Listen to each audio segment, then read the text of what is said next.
오늘 하나님의 말씀은 열왕기하 6장 1절로 23절 단락의 이야기입니다. 엘리사와 아람 군대가 큰 주제인데 6장 1절로 7절은 사실 여기에서 조금 벗어난 독립된 이야기예요. 물에 떠오른 도끼 기적 이야기인데 제가 한 단락으로 묶어서 같이 살펴볼까 합니다. 5절로 7절을 봅니다. 한 사람이 나무를 벨 때 쇠도끼가 물에 떨어진지라 이에 외쳐 이르되 내 주여 이는 빌려온 것이니이다 하니 하나님의 사람이 이르되 어디 빠졌느냐 하매 그곳을 보이는지라 엘리사가 나뭇가지를 베어 물에 던져 쇠도끼를 떠오르게 하고 이르되 너는 그것을 집으라 하니 그 사람이 손을 내밀어 그것을 집으니라. 오늘 이 6장 1절로 7절 단락 이야기가 이제 나아만의 나병을 치료한 이야기하고 한 가지 연관성이 있어요. 그 두 이야기는 모두 다 요단 강물이 중요한 역할을 하고 있습니다. 그러니까 엘리사가 아람 장군 나아만을 요단 강물로 치유했어요. 근데 이번에는 그 요단 강물에 가라앉은 도끼를 건져내는 거예요. 아마도 이런 연관성으로 인해서 오늘 이야기가 나아만 이야기에 이어져서 이제 등장하고 있는 걸로 우리가 볼 수 있어요. 이런 연관성은 이제 히브리어 원래 성경을 보면 1절이 이제 그리고 영어로 치면 and 이렇게 이야기를 시작을 해요. 우리 본문에는 한글 성경에는 그게 표시가 안 됐지만 그래서 앞단락 나아만의 이야기하고 연관되는 이야기라고 표현한단 말이에요. 그래서 이게 요단 강물이 서로 공통적인 연관성을 가지고 있어서 그렇게 하는구나 알 수 있는 겁니다. 오늘 이제 도끼 이야기, 여기 도끼의 기적 이야기, 엘리사가 길갈에서 선지자 수련생들하고 이제 함께 살고 있을 때 이야기예요. 4장 38절로 41절을 앞에 보면 알 수 있죠.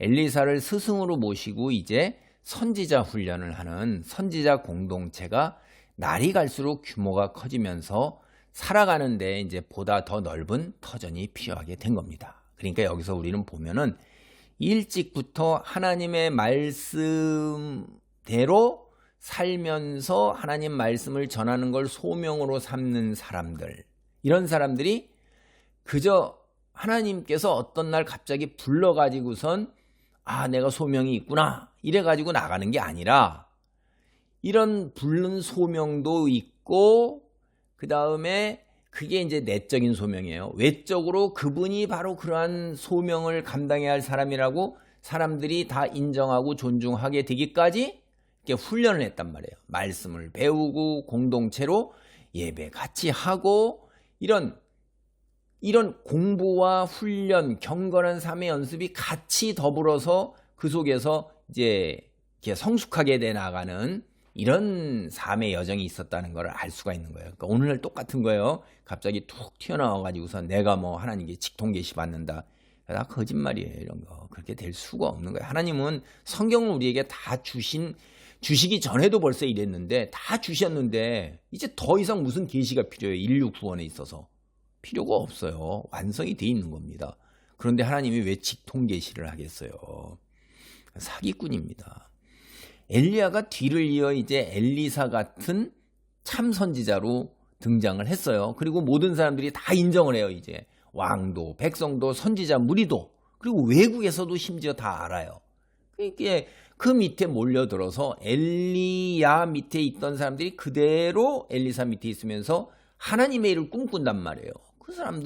그런 사람들이 이제 내적인 소명을 받은 사람들이 스스로 찾아온다 이 말이에요. 그게 자꾸 무리가 커지는 거예요. 우리가 지금까지 여기 나온 이야기를 쭉 다 보면은 함께 먹고 함께 일했어요. 공동체입니다, 이게. 그러니까 일찍부터 사실은 여러분 공산주의가 마르크스나 엥겔 같은 사람들이 공산주의를 만들어냈는데 그게 성경에 근거로 한 거예요. 그 사람들 다. 그 사람들이 그거 그렇지 않냐고 그 사람들이 성경을 몰랐던 사람들이 아니에요. 참 무서운 겁니다. 살짝 비틀어서 이렇게 하는 거죠. 그 뒤에 가서 신약 공동체도 역시 다 그런 공동체가 너무나도 많았고 그런 교회의 삶을 많이 살았어요. 오늘날도 이제 그런 걸 지향하는 그 공동체 같은 사람들도 세계 곳곳에 있습니다. 그러면서 이제 공동체 안에서 각각 자기 가족들하고 함께 살았죠. 이들은 선지자 마을을 형성하면서 함께 경제 공동체도 이루면서 살고, 근데 공간이 부족한 거예요. 여기 보면 그래서 더 큰 터 이걸 닦으려고 그러면 이제 나무를 베고 건물을 지어야 되잖아요. 그래서 요단강 근처에서 나무를 베어다가 건물을 짓기로 했고, 그들이 요단 강변에 도착해서 빌려온 도끼, 가난하니까 도끼가 없는 거고, 도끼는 그 당대의 고대 근동에 굉장히 비싼 겁니다. 철기 문명이기 때문에. 그래도 선지자니까 이렇게 빌려줬나 봐요. 그 비싼 고가의 물건을. 철이 많이 생산되지 않은 거예요.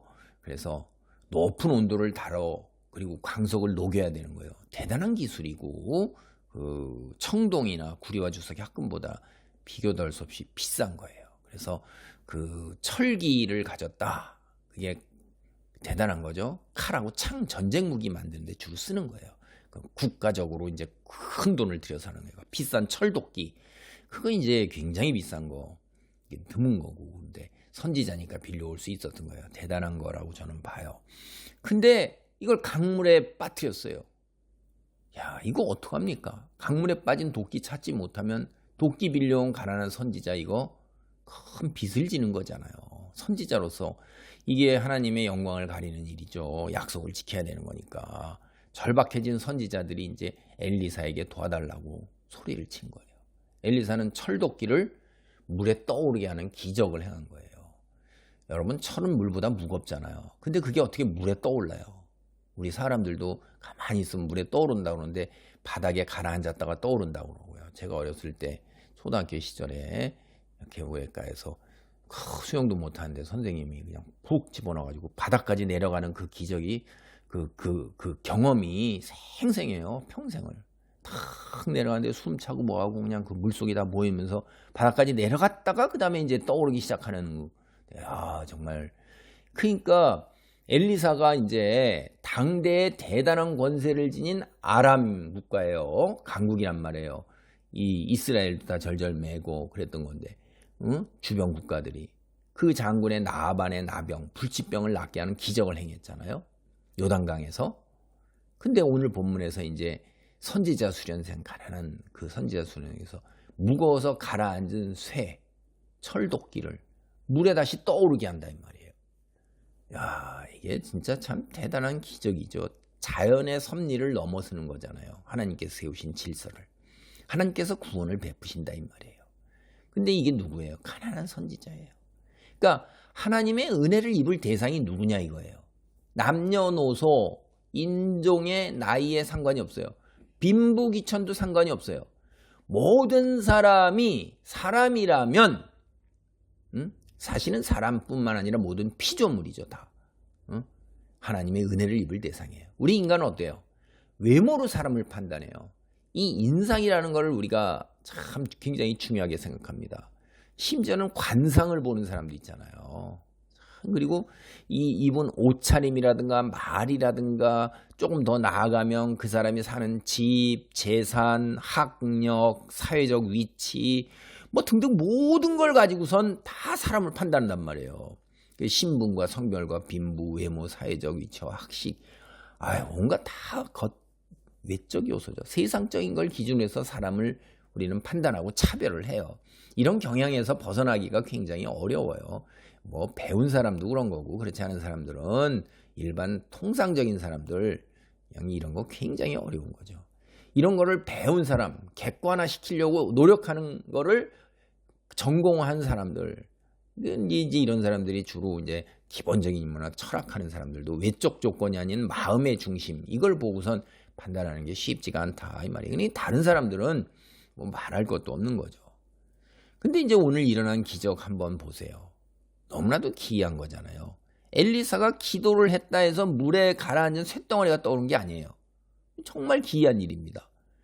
오늘날 우리 경험과 지식, 우리가 학교에서 배운 거 있잖아요.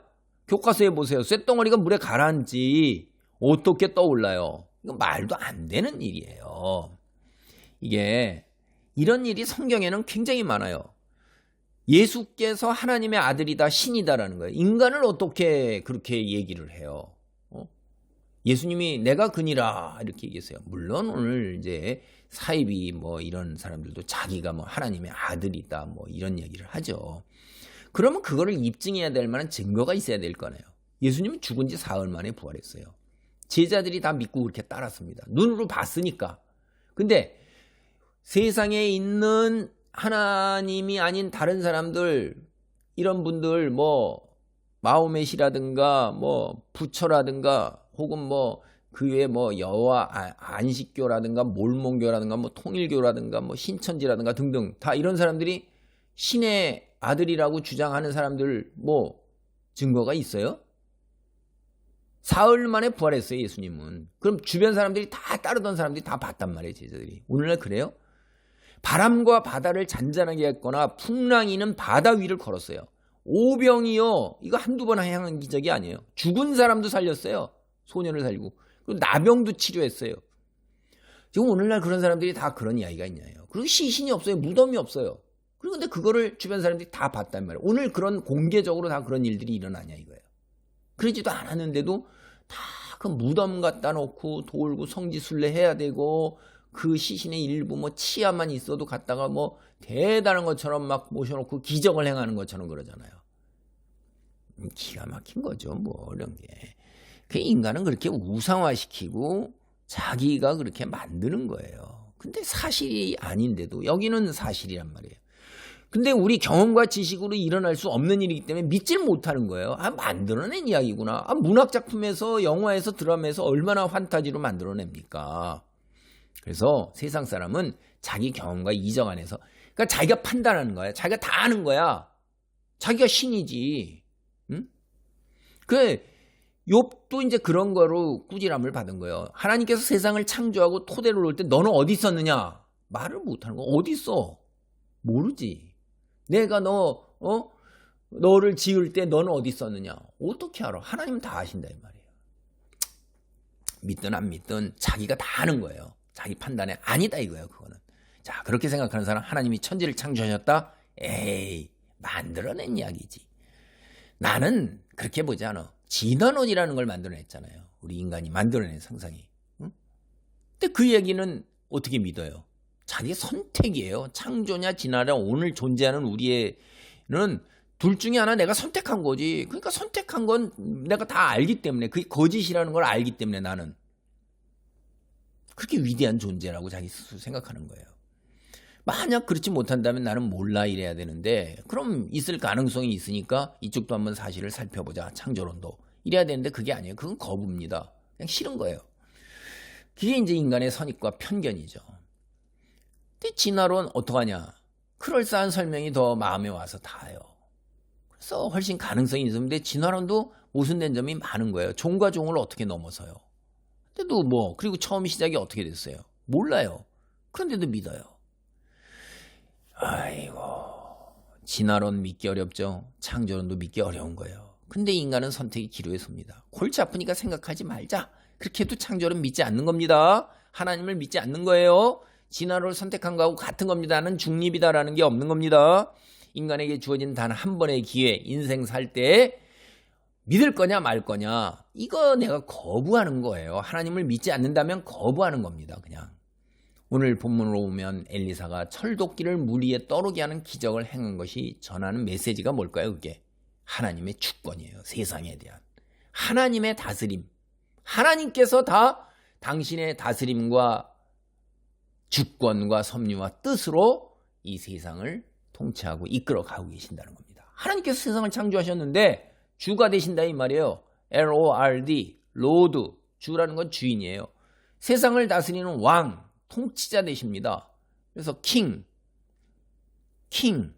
그 원문도 이걸 다 왕이라고, 하나님 왕이라는 얘기가, 이스라엘 사람들은 하나님이 왕이라는 이야기, 죄송합니다, 멜렉이라는 말을 엄청나게, 뭐 성경에 엄청나게 많아요. 이거 왕이에요, 왕. 왕은 자기 마음대로 다 할 수 있는 거예요. 그 자체가 곧 법이니까. 그리고 모든 소유주예요. 하나님께서 세상에 존재하는 모든 것, 생명체, 이게 앞서 기적은 나아만이잖아요. 그리고 무생물, 오늘 쇠까지 다 다스리는 주예요. 주인 되신 거예요. 주인 대신 하나님께서 세상에 존재하는 모든 걸 마음대로 다 주무를 수 있는 거예요. 하나님은요, 흙으로도 금 만들 수 있고 인간이 제일 좋아하는 다이아 만들 수 있어요. 그거 아무것도 아니죠. 그리고 지구를 다 없애버리고 풀어가지고 새로 창조하실 수 있는 분이세요. 우주를 창조하신 분이니까 주인이니까 주인은 마음대로 하는 거예요. 진흙장이 토기장이가 그걸 뭘 부숴서 접시를 만들던 물그릇을 만들던 다 할 수 있는 거예요. 왜? 토기장이니까 창조주 통치자 주인 대신 주 대신 하나님의 섭리와 주권 아래 놓여 있다는 겁니다. 여기가 엘리사의 기적에는 또 한 가지, 우리는 하나님께서는 이런 기적까지 베풀면서 하나님을 거부하고 인간이 만든 다산과 풍요를 기원하는 바알과 아세라를 섬기는 이스라엘 마음을 돌이키기 위해서 무던하게 애를 쓰시는 거예요. 내가 바알과 아세라가 못한 걸 보여주마. 여기 봐라. 응? 누가 진짜 신이냐 이런 거예요. 하나님을 향한 믿음에서 이방인 나아만하고 이스라엘 사람 게하시가 서로 대조되는 걸 우리가 서로 살펴봤죠. 이방인은 하나님을 믿는데 이스라엘 사람이 성경을 다 아는데 지식적으로만 알아가지고 그렇게 많이 옆에서 체험했어도 믿지 않고 선택을 안 하는 거예요. 야, 기가 막힌 거죠. 안타깝게도 게하시처럼 이스라엘 백성은요, 당대에 하나님의 은혜와 사랑을 깨닫지 못하는 거예요. 눈이 멀었고 귀가 닫혔고 마음이 강팍했기 때문에 편견과 선입관으로 안 따르고 순종하지 않고 선택을 안 하는 거예요. 오늘날 우리 인간들이 그저 과학기술 앞에서 문명 지가 최고인 것처럼 바벨탑 쌓아가면서 진화론을 선택하면서 자기가 다 아는 것처럼 하는 거하고 똑같은 겁니다. 예나 지금이나 달라진 게 하나도 없죠.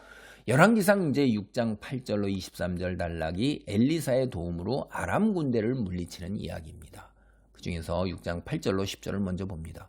그때 아람 왕이 이스라엘과 더불어 싸우며 그의 신복들과 의논하여 이르기를 우리가 아무데 진을 치리라 하였더니 하나님의 사람이 이스라엘 왕에게 보내 이르되 왕은 삼가 아무 곳으로 지나가지 마소서. 아람 사람이 그곳으로 나오나이다 하는지라. 이스라엘 왕이 하나님의 사람이 자기에게 말하여 경계한 곳으로 사람을 보내 방비하기가 한두 번이 아닌지라. 여러분, 이 이야기를 통하면 엘리사가 국제정치 무대에 등장하고 있는 거예요. 지금 아람 이야기 배경이 사실은 이 전 아합 왕 때부터 문제가 되어오고 있는 이스라엘과 아람 사이, 오늘날로 치면 여러분 이스라엘과 그 시리아 저 위에 있잖아요. 다마스커스 이런 그 위쪽 하고 갈등이에요. 오늘날 지금 이스라엘과 여전히 갈등이 있는 게 이스라엘과 지금 하마스가 있는 그쪽 있죠? 요르단 다 그쪽이 지금 오늘날까지도, 이게 벌써 3000년 이르는 오늘날까지도 똑같이 재현되고 있는 겁니다. 이게 아람이 등장하는데 이야기가 이제 나아만하고 연관성이 있는 거예요. 나아만 이야기에 그래서 등장하고 있죠. 여기 아람의 장군 나아만, 그 이스라엘과 전쟁을 벌였던 장군이고 계속 승승장구했던 장군이잖아요. 예, 아람 왕이, 그런데 이제 여기에서는 하나님께서 이스라엘을 치기 위해 공격하는 아람을 엘리사가 이스라엘 왕에게 사람을 보내어 아람 왕이 이스라엘 치기 위해 장군들과 은밀하게 세운 작전 계획을 다 알려주는 거예요.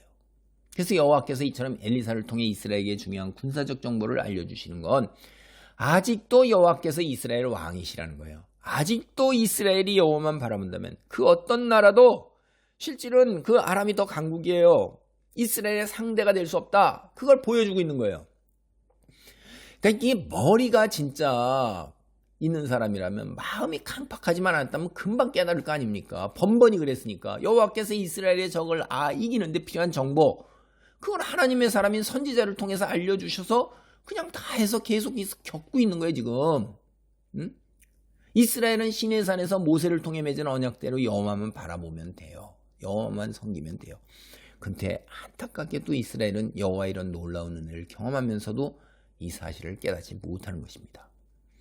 여러분, 예전에 이런 상황이 오늘날 우리 상황하고 비슷해요. 한국 우리 교계하고. 후발주자로 우리가 선진국 대열을 향해 성공적으로 나아가는 나라, 지구상에서 우리나라만한 나라가 있나 찾아보세요. 거의 유일무이한 거예요. 하나님께서 뭐가 이쁘시다고 대한민국만 쏙 들어가지고 옆에 뭐 어떤 나라는 어디 없어요? 야, 이 동남아시아만 봐도 그래요. 싱가포르도 있죠. 말레이시아도 있죠. 인도네시아도 있죠. 중국도 있어요. 일본도 있어요. 필리핀도 있어요. 왜 우리를 들어서 전 세계를 향해서 경제적으로 이렇게 성장하게 하고 뭐 케이팝이라는 문화도 막 이렇게 나가게 하고 방위산업 방산이라 갖고 뭐 탱크, 잠수함, 조선, 뭐 미사일 다 이렇게 있고 자동차 지구상에서 자동차 만들 수 있는 나라가 그렇게 많지가 않습니다. 잠수함도 만들고 군함도 다 만들어대요. 미사일은 뭐 말할 것도 없어요. 북한은 더군다나 핵까지도 개발해내네요. 지구상에서 핵을 개발하는 나라도 그렇게 많지 않아요. 북한은 밥도 안 먹으면서 저거만 해요. 근데 우리는 어마어마한 경제적 성장. 제 개인적 경험이에요. 저는 전 세계에 우리만큼 잘 사는 나라가 어디 있어요? 미국도 우리보다 더 잘 산다고 저는 생각하지 않아요. 일반 백성들의 삶의 입장에서. 일본 사람들의 삶이나 유럽 사람들의 일반 백성들의 삶은 경제적인 면이나 의료 면에서 뭐 문화적인 면에서 모든 면에서 우리보다 못해요. 저는 편리한 시스템 갖춘 거 다 도로니 철도니 뭐 그리고 뭐 그냥 마트 시장 이런 거 다 우리나라처럼 이렇게 편하고 옷도 얼마나 잘해요. 화장도 얼마나 잘해요. 다 잘났어요. 정말 잘났어요. 그리고 편해요. 그런데도 기가 막힌 거예요. 사람들이 만족을 못한다는 거. 왜 이렇게 다들 불안해하고 두려워하고 그리고 신앙을 떠나서 쾌락을 향해 나아가는지 모르겠어요. 자, 분단이라는 비극적 상황, 전쟁이라는 그런 고된 상황 속에서도 모든 문화, 정치, 경제, 예술 다 승승장구에 이르러요. 근데 이게 이스라엘도 그런데 경제적 풍요 속에서 인본주의하고 황금만능주의에 매몰되면서 지금 하나님에 대한 믿음을 상실해가고 있는 거예요. 출애굽을 통해 가나안에 정착하는 놀라운 일을 이뤄냈고 독립국가를 이뤄내면서 경제적 풍요를 누리기 시작하는 이스라엘이 가나안 이방 민족의 세상 문화에 취한 거예요. 그래갖고 하나님도 섬기면서 이방 문화 세상을 따르다가 멸망에 이르렀어요. 이스라엘은 북이스라엘이나 남유다나. 근데 우리가 그 전철을 지금 되풀이해서 밟아가고 있어요. 역사적 교훈을 얻지 못한단 말이에요. 성경에 보면서. 하나님께 등을 돌린 이스라엘의 처절한 실패, 이걸 교훈으로 삼아야 되는데 우리가 현실의 풍요 속에서 안주하면서 내 인생, 내 삶, 나의 쾌락, 뭐 여기서 영원히 누릴 것 같은 자손 후대에 물려주는 그 성을 구축하는데 다 이제 막 세습이에요. 다 모든 분야에서 다 세습하려고 다 사람들이 막 혈안이 돼 있어요.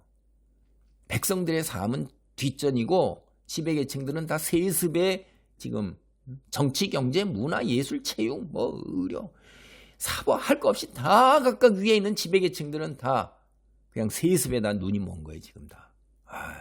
참. 그래서 백성들의 삶은 피폐해져 가기 시작합니다. 세상에서 행복과 평안에 다 안주하고 있어요. 하나님 말씀에 대한 분별력을 지금 다 상실한 거예요. 그럼 우리 보세요. 샤머니즘 기복신앙이잖아요. 그게 믿음인 것처럼 포장해서 전하는 거짓 목자, 사꾼 목자, 교인들 귀에 듣기 좋은 설교만을 편향적으로 추구하는 거예요. 조화와 균형을 이뤄야 돼요. 하나님은 은혜요 사랑이지만 동시에 뭐예요? 심판입니다. 신의 산 언약 보세요. 여러분, 순종하면 축복이요 은혜지만 불순종할 경우엔 저주고 심판이에요. 이게 양면인 것입니다. 하나님이 어떻게 계세요? 하나님 말씀을 믿고 의지하고 순종하면 믿는 그대로 하나님은 축복하십니다. 그래서 우리가 천국을 상속받은 거예요. 하나님의 관계 속에서 하나님의 아들이라는 하나님의 자녀와 백성으로서 천국은 벌써 그 천국 시민증, 영주권 나온 거예요, 여러분. 그거 받으려고 내가 14만 4천에 들어가려고 막 내가 뭐 어떤 행위를 해서 말도 안 되는 소리 하지 마세요. 그건 말이 안 되는 거예요. 사탄이 하는 얘기예요. 그렇게 해서 여러분한테 노동력 착취하고 돈 빼앗고 그러는 거예요. 다. 하나님의 백성은요. 내가 성화의 과정을 겪어 나가는데 애를 쓰는 거지. 그런데 내가 힘들게 애를 쓰는 거지. 막 교회에 매달려서 그냥 목사가 가스라이팅 하는 대로 움직이는 그런 종교행위에 열심을 내는 게 아니라 종교행위를 통해서 성화로 나아가는 거예요. 종교행위 그 자체가 의미는 거기까지예요. 종교행위 했다고 해서 그걸 믿음이 높다, 대단한 믿음이다, 새벽 예배 나가고 뭐 선교회 비롯한 온갖 거 나가고 헌금을 10분의 2나 드렸어, 10분의 3 드려, 이런 거 드리는 거는요, 세상 것을 내려놓고 하나님, 예수님 섬기고 이웃을 섬기고 사랑과 은혜와 축복하고 복음, 영광 드러내고 그런 삶, 그래서 이웃 사람들의 하나님 백성으로 오게 하고 생명의 씨앗을 뿌리는데 내 삶의 목표가 거기 있는 게 그게 우선순위가 되는 거지.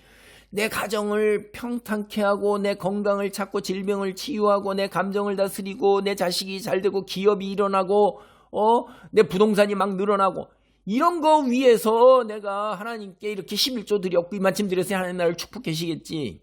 무슨 하나님하고 거래하고 있는 겁니까? 이런 가스라이팅 속에서 그것도 분별도 못해요. 성경도 아니고 기도도 안 하고 본질을 모르는 그런 걸로 다 기복신앙으로 샤머니즘으로 주술적 신앙으로 다 싹 바뀌어버린 사람들이 많은데 그걸 모른단 말이에요. 눈이 안 열렸으니까, 귀가 막혔으니까 듣기 싫은 거예요. 이거 이스라엘도 다 그랬어요. 종말의 시대입니다. 오늘 어느 정도 예상은 다 성경에서 이야기하기 때문에 우리는 알고 있어요. 근데 오늘 벌어지고 있는 현실의 작태가 미국도 마찬가지예요. 뭐 별다를 거 없습니다. 유럽이나 다른 데는 다 넘어갔고요. 뭐 거기는 아예 교인은 찾아보기도 어려워요. 아니, 성도, 교인도 찾아보기 어려워요. 교회 출석하는 사람도 그렇게. 교회가 거의 없으니까요. 그리고 한때 그렇게 불같이 일어났던 그 네덜란드를 비롯한 그 북구 쪽의 그 신앙은요. 제가 오늘 읽어보고선 통계보고 놀란 거예요. 거기는 70% 80%가 다 성적으로 타락한 거예요. 동성애와 혼전동거는 당연한 거고 뭐 그냥 얘기할 수도 없는 거예요. 뭐 기독교 그냥 찾아보기 어려워요. 개탄을 금하기 굉장히 어렵고 안타까운 거예요. 우리도 점점 지금 교회가 무너져 내려가고 있잖아요. 그게 사탄의 전략이에요. 미국도 그러고. 자, 이제 남은 자 바알에게 무릎 꿇지 않은 북이스라엘 7,000명 있습니다. 오늘 다시 본문을 보면 엘리사는 아람 왕의 어전에 의해 참석하지도 않았구만. 마치 그 자리에 있는 것처럼 모든 것을 다 알고 있어요. 그에게 이런 놀라운 능력이 있는 게 5장 26절에도 있어요. 번번이 작전에 관한 비밀 새어나가는. 아람 왕 세상적 현실적으로 보세요. 우리 안에 어떤 인간이 첩자구나, 스파이구나. 그러니까 이 장군 회의를 했는데도 그 어느 장군은 첩자야. 그 이야기가 그대로 다 가. 근데 거기 가서 번번이 우리가 딱 매복해서 진치려고 그랬더니 미리 기다리고 있다 우리를 쳐. 그래갖고 그 자리를 지키질 못하고 주둔을 못해. 벌써 이스라엘군이 다 와 있어. 이게 뭐냐 말이에요. 이게 스파이가 누구냐. 진상주에서 나니까 6장 11절로 12절 말씀 같은 이야기를 합니다. 이러므로 아람 왕의 마음이 불안하여 그 신복들을 불러 이르되 우리 중에 누가 이스라엘 왕과 내통하는 것을 내게 말하지 않냐느냐 하니 그 신복 중에 한 사람이 이르되 우리 주 왕이여 아니로소이다. 오직 이스라엘 선지자 엘리사가 왕이 침실에서 하신 말씀을 이스라엘의 왕에게 권하이다는지라. 왕이 이르되 너희는 가서 엘리사가 어디 있나 보라. 내가 사람을 보내어 그를 잡으리라. 왕에게 하라기를 이르되 보라 그가 도단에 있도다나이다. 왕이 이에 말과 병거와 많은 군사를 보내매 그들이 밤에 가서 그 성읍을 에워쌌더라. 여러분, 이게 첩자가 있어 작전 계획을 빼돌린 것이 아니라 하나님의 사람 선지자 엘리사가 이스라엘 왕에게 전해준 것입니다. 라고. 아니 이게 이방 사람이 알아요. 이방 사람이. 근데 왜 정작 하나님의 사람이고 하나님의 백성인 이스라엘 왕이나 이스라엘 사람은 모르냐 이 말이에요. 기가 막힌 거잖아요. 그리고 아람 왕도 그걸 믿어요. 그래서 그 엘리사를 잡으려고 군대를 동원하는 거예요. 도단으로 그를 보내서 싹 포위해서 잡으려는 거예요. 한 사람 잡기 위해서 큰 규모로 무장한 대규모 군대를 보낸 거예요. 아람 왕 엘리사가 한 사람의 선지자에게 불과한데 그에게는 큰 군대와 비교할 만한 엄청난 능력이 있구나. 이걸 사실 여러분 은연중에 인정하는 거예요. 이렇게 한 번에 그냥 못 잡는다는 거죠. 이거를 믿지 않는 사람들도 다 아는데 왜 믿는 사람들은 엘리사의 위대함과 여호와의 위대함을 모르냐 이 말이에요. 난 이게 참 기가 막힌 거예요. 한국은 어떻게 망하지 않고 저렇게 유지할 수가 있지? 이거 제가 어제 전에 들었어요. 독일에 있는 교포들이나 이런 사람들, 외국에서는 한국 다 망한다는 거예요. 저도 굉장히 걱정한 게 10여 년도 더 돼요. 어떻게 우리나라가 멸망하지 아니하고 이렇게 사실 위에 지배계층이 부패했죠. 공무원들도요. 이 일반 공무원들은 다 얼마나 성실하게 열심히 일합니까? 대부분 다. 그리고 우리 민원 조금만 넣으면 그 민원 때문에 오히려 진상 민원 때문에 죽잖아요. 시대가 이렇게 바뀌었어요. 박정희 대통령 시대하고 달라요. 박정희 대통령 시대는 공무원이 먹고 살기 힘들어가지고 정말로 배고파서 일반 백성들 대면하는 민원 이런데 담배값 같은 거 이런 거 경찰들이 뭐니 얼마나 부패했어요. 근데 지금 그런 일이 없어요. 군대고 어디고 다 깨끗한데 이게 위에서 썩었어요. 그래서 방산비리가 있고 뭐 이런 위에 있는 사람들이 크게 거래가 있고 은밀하게 이러다 드러나서 이렇게 하고 있는 기가 막힌 일들이 벌어진 이렇게 거꾸로 된 세상인데 이게 안 멸망하는 건 대다수의 평범한 사람들이 양심이 있는 거예요. 그거 왜 그래요? 하나님께서 지켜주시는 거라고 저는 믿습니다. 우리 신앙이 있는 사람들, 그러니까 기독교인이 빛과 소금으로 설 때 10사람 의인이 있으면 그 10사람 의인을 해서 우리가 북한이 어떻든 미국이 어떻든 중국이 어떻든 일본이 어떻든 유럽이 어떻든 간에 멸망하지 않습니다. 왜? 세상에 빛과 소금으로 하나님 말씀을 전하는 그 소명을 감당하기 위해서 하나님께서 우리를 지키시는 거예요. 미국을 보세요. 그리고 우리나라를 보세요. 일어난 이유가 신앙의 관점에서 오로지 우리라 이거예요. 이스라엘이 어떻게 그 주변에 그 어마어마한 데를 다 상대를 하고 있어요. 몇백만 밖에 안 되는데 하나님의 손이 지키시는 겁니다. 성경 이루어지는 그 이야기의 흐름 속에서 인류 구원을 위한. 오늘 본문을 보면 아람 왕은 참 어리석어요. 엘리사가 그들의 은밀한 곳에서 진행한 작전회의 모두 엿듣고 있죠. 그럼 그를 잡으려는 계획 엘리사가 몰라요? 다 아는 거죠. 자기들이 어떤 걸 이야기하고 계획해도 다 알고 있는 거예요. 그러니까 아람 왕의 계획 다 알고 있죠. 그 사실을 아람 왕은 모르는 거죠. 그래도 설마 하고선 믿기 싫은 거죠. 그래서 결코 하나님의 사람 선지자를 무력으로 침묵하게 하거나 자기 마음대로 휘두를 수 없는 겁니다. 통치자 세상의 주인 하나님께서 허락하지 않으신다 이 말이에요. 그래서 이어지는 이야기를 보면요. 시리아 왕 아람 왕이 군사들을 밤새 도단성을 보내서 포위했는데 아침에 엘리사 옆에서 이제 시종드는 그 게하시가 나와서 보니까 아람 왕의 군대가 말과 병거로 성읍을 포위한 거예요. 깜짝 놀라서 엘리사의 시종이 곧장 엘리사에게 사실을 보고하고 그랬는데 엘리사는 눈 하나 깜짝하지 않는 거예요. 왜? 다 알고 있었잖아요. 그리고 영적인 눈이 열려서 불말과 불병거가 그 군대보다도 더 많게 둘러싸고 있는 걸 보는 겁니다. 16절 보면 두려워 말라. 이게 출애굽 때 모세가 뒤따라오는 애국 군대를 보고 겁에 질려서 이제 공황 상태에 빠졌어요. 이스라엘 백성이 죽는구나. 그런데도 두려워 말라. 출애굽기 14장 3절입니다. 모세가 백성에게 이르되 너희는 두려워하지 말고 가만히 서서 여호와께서 오늘 너희를 위하여 행하시는 구원을 보라. 오늘 본 애굽 사람을 영원히 다시 보지 아니하리라. 출애굽기 14장 3절. 제가 신학 공부할 때 한 학기마다 성경 구절 10개씩 이렇게 외우게 해서 시험을 봤는데 통과 못하면 못합니다. 이수를 못해요. 근데 이거 그때 나온 구절이에요. 이게 굉장히 중요한 구절입니다. 두려워하지 말고 가만히 서서 손 하나 까딱하지 말라는 거예요. 모세는 영적 안목을 갖추고 하나님을 전적으로 신뢰하고 믿고 따르기에 영적으로 맹인이 일반적인 사람하고 다른 거예요. 우리는 영적으로 거의 맹인 수준이에요. 하나님께서 축복하셔서 이 예수 그리스도를 믿게 되는 거지. 본문의 게하시 참 우리하고 같죠. 엘리사는 영적으로 모세 같은 사람이에요. 큰 눈, 게하시가 큰 눈이에요. 큰 눈. 큰 눈을 가졌는데 영적으로는 맹인이라 이게. 아이고 현실로 드러나 보이는 참 냉소적인 이름이죠. 그것만 보는 아람 왕의 기병과 번거 군대를 보고 공포에 휩싸인 거예요. 그냥 막 정신이 없는 겁니다. 열왕기하 6장 15절로 17절입니다.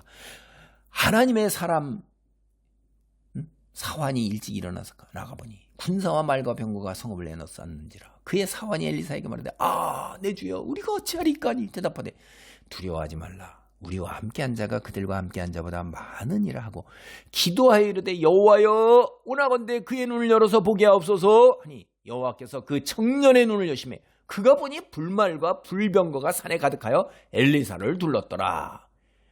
엘리사가 게하시에게 아람 왕의 군대보다 더 많은 1000군이 보호하고 있다는 거. 그래도 게하시는 눈으로 볼 수가 없으니까 엘리사 말을 못 받아들이죠. 근데 엘리사가 하나님께 기도하고 엘리사가 기도하는 그 응답받고 게하시가 그동안 볼 수 없는 걸 딱 보니까 엄청난 불병거 엘리사를 들러쓴 거예요. 이거 엘리야가 죽지 않고 하늘로 올라갈 때 나타났던 불말과 불병거를 엘리사를 이 정도는 게하시도 본 거예요. 아, 이게 엘리사를 죽음에서 보호하고 있는 겁니다. 그래서 우리는 하나님의 사람들 있죠. 여러분도 하나님의 백성입니다. 하나님이 늘 동행하시며 인도하시고 보호하시는 것입니다. 우리 눈으로 못 보지만 영적 전쟁이 치열하게 벌어지고 있는 거예요. 그들은 우리에게 주어지는 하나님의 말씀을 빼앗아가고 그 다음에 온갖 세상의 재물과 그 다음에 그 외의 온갖 유혹으로 우리를 함정과 덫, 올무로 올가매서 쓰러뜨리고 그래도 안 되면 시련과 고통까지도 우리한테 주는 거예요. 그래서 하나님에 대한 소망을 상실하게 만드는 거예요. 그렇게 되면 여호와를 떠나잖아요. 하나님 믿는 믿음을 버린단 말이에요. 절규하고 죄탄 속에서.